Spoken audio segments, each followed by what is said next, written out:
জলপাইগুড়িতে আগুনকে ঘিরে জটলা, কুয়াশায় ভিজল পথ। একেই বলে শিরের সংক্রান্তি। বাংলা দিনপঞ্জিতে 23শে পৌষ, হাতে গোনা কয়েকটি দিন পরেই পৌষ সংক্রান্তি। ঠিক তার আগেই মঙ্গলবার নিজের ছন্দে ফিরল শীতকালীন জলপাইগুড়ি। সোমবার রাত থেকেই নিম্নমুখী পারদ, মঙ্গলবার সকালে ঘন কুয়াশার চাদরে ঢাকল জলপাইগুড়ি। পৌষের কনকনে ঠান্ডা, তার সঙ্গে ঘন কুয়াশা। এমন পরিস্থিতি থেকে বাঁচতে জীবন জীবিকার সন্ধানে ঘরের বাইরে আসা মানুষের সম্বল আগুন। এদিন শহরের বিভিন্ন স্থানে পথের ধারে আগুন জ্বেলে শরীরকে সচল রাখার দৃশ্য দেখা যায় জলপাইগুড়ি শহরে। মঙ্গলবার জলপাইগুড়ির তাপমাত্রা 11 ডিগ্রিতে নেমে যায়, সঙ্গে ঘন কুয়াশা, যে কারণে দৃশ্যমানতা কমে যায়, যার প্রভাব পড়ে যানবাহন চলাচলের ওপর। অপরদিকে কুয়াশার চাদরে মোড়া মঙ্গলবারের ভোরের স্বাদ নিতে রাজপথে প্রাতঃভ্রমণকারীদের ভিড়ে সামিল হতে দেখা গেল 8 থেকে 80 সবাইকে। আলিপুর আবহাওয়া দপ্তর সূত্রে জানা গেছে, মঙ্গলবারে দার্জিলিং, জলপাইগুড়ি, কালিম্পং, আলিপুরদুয়ার, কোচবিহার, উত্তর দিনাজপুর, মালদার কয়েকটি জায়গায় অতি ঘন কুয়াশা থাকবে। কুয়াশার কারণে উত্তরবঙ্গের একাধিক জায়গায় জারি হয়েছে লাল সতর্কতাও। বৃহস্পতিবার চলবে এই কুয়াশার দাপট। এই প্রসঙ্গে দিনমজুর বাবু মণ্ডল জানান, আজ ঠান্ডা অনেকটাই বেশি, তাই অল্প শুকনো ডালপালা জোগাড় করে আগুন জ্বালাবো। ঠান্ডা কিরকম? সেই ঠান্ডা, সেই কুয়াশা পড়ছে, সেই কুয়াশার জন্য আমরা আগুন তাপাবো। আচ্ছা আচ্ছা, এই জন্য আমরা খোঁজা নিচ্ছি। এরকম ঠান্ডা আগেও ছিল না আজকে বেশি? আজকে বেশি পড়ছে। মানে কিরকম ঠান্ডা লাগছে আজকে? সেই ঠান্ডা, সেই ঠান্ডা।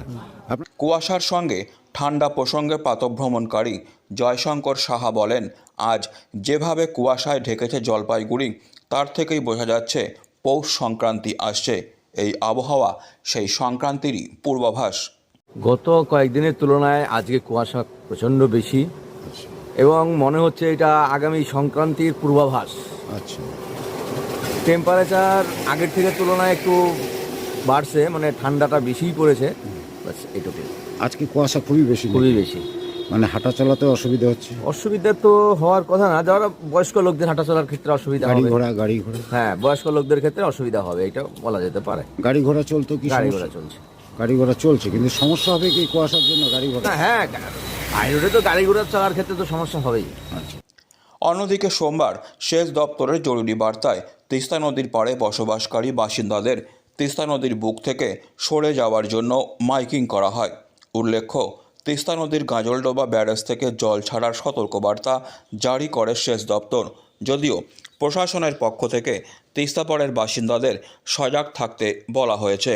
প্রশাসন সর্বদা পাশে রয়েছে বলে আশ্বাস দেওয়া হয়েছে। সেচ দপ্তর থেকে জানা গেছে, তিস্তা কালীঝোড়া ড্যাম থেকে তিস্তার জল ছাড়া হবে, 4000 কিউমেক জল ছাড়া হবে বলে সতর্কবার্তা দেওয়া হয়েছে।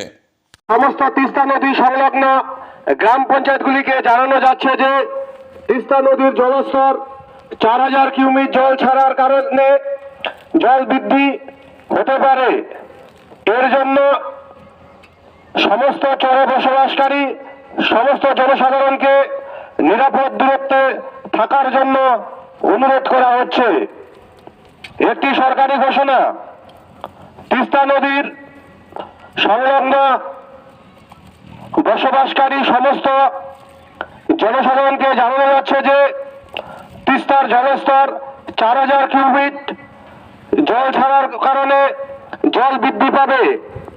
তিস্তায় বসবাসকারী বা চরে বসবাসকারী জনসাধারণকে নিরাপদ দূরত্বে থাকতে অনুরোধ করা হচ্ছে।